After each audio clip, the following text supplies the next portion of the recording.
there is one person that President Trump should pardon from federal charges forthwith. It would be incredibly controversial, but I think that it's absolutely necessary. That person is Derek Chauvin. Not gonna happen! No, not gonna happen!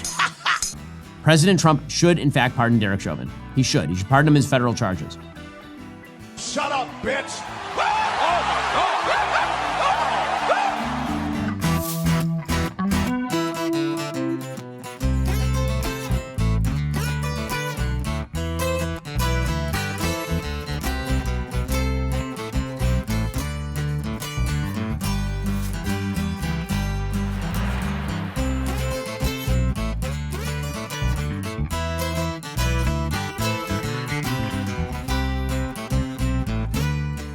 If we are talking about reversing the evils of the last several years in American life, obviously COVID and its handling was a massive evil.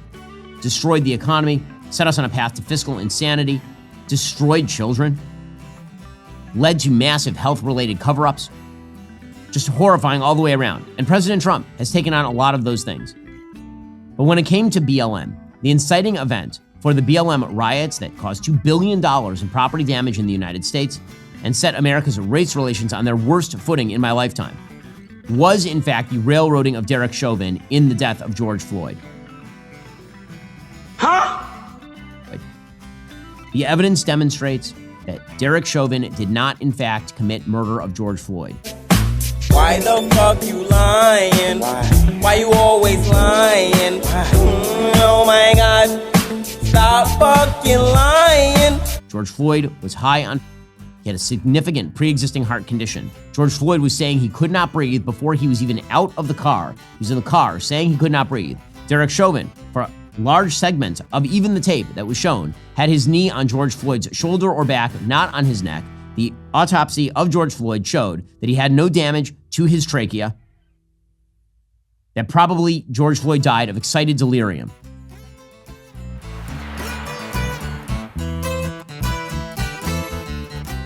It was still classified as a homicide. Hennepin County's medical examiner doubling down Friday on his autopsy report, telling jurors the officer's actions led to George Floyd's death, not drugs or pre-existing conditions. Mr. Floyd's use of fentanyl did not cause the subdual or neck restraint. His heart disease did not cause the subdual or the neck restraint.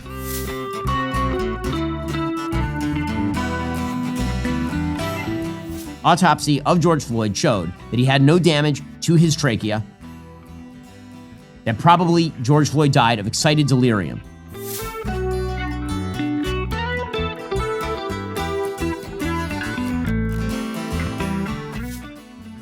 There were no accusations, even at trial, that Derek Chauvin had committed a hate crime against George Floyd or that he targeted George Floyd because of his race.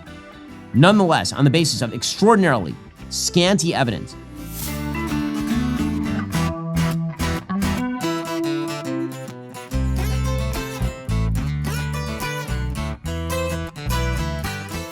and despite the fact that there was massive pressure on the jury, that the mayor of Minneapolis paid a settlement to the George Floyd family immediately, that the president of the United States suggested that Derek Chauvin was guilty right off the bat, that the jurors were being openly threatened and admitted as much.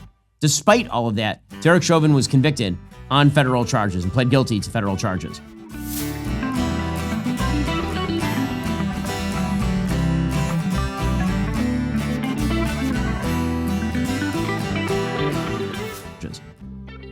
Derek Chauvin should, in fact, be pardoned on that. We will be covering that a lot more in coming weeks because I think it is worthwhile to remember that there is a man who is rotting in prison because the media decided in the middle of 2020 that they were going to turn a tragic law enforcement stop that ended with the death of a man who had a significant problem with drugs and pre-existing health problems into the raison d'etre of the entire 2020 election.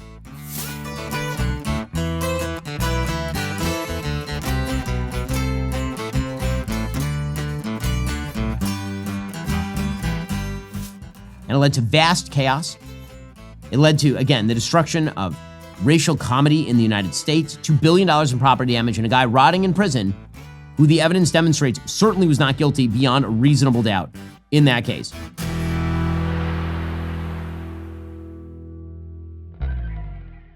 We're going to talk about delivering pardons. President Trump, I think, should really seriously consider pardoning on federal charges. He can't pardon on state charges. Derek Chauvin, who is convicted of the murder of George Floyd. Come here. Shut your stupid ass up.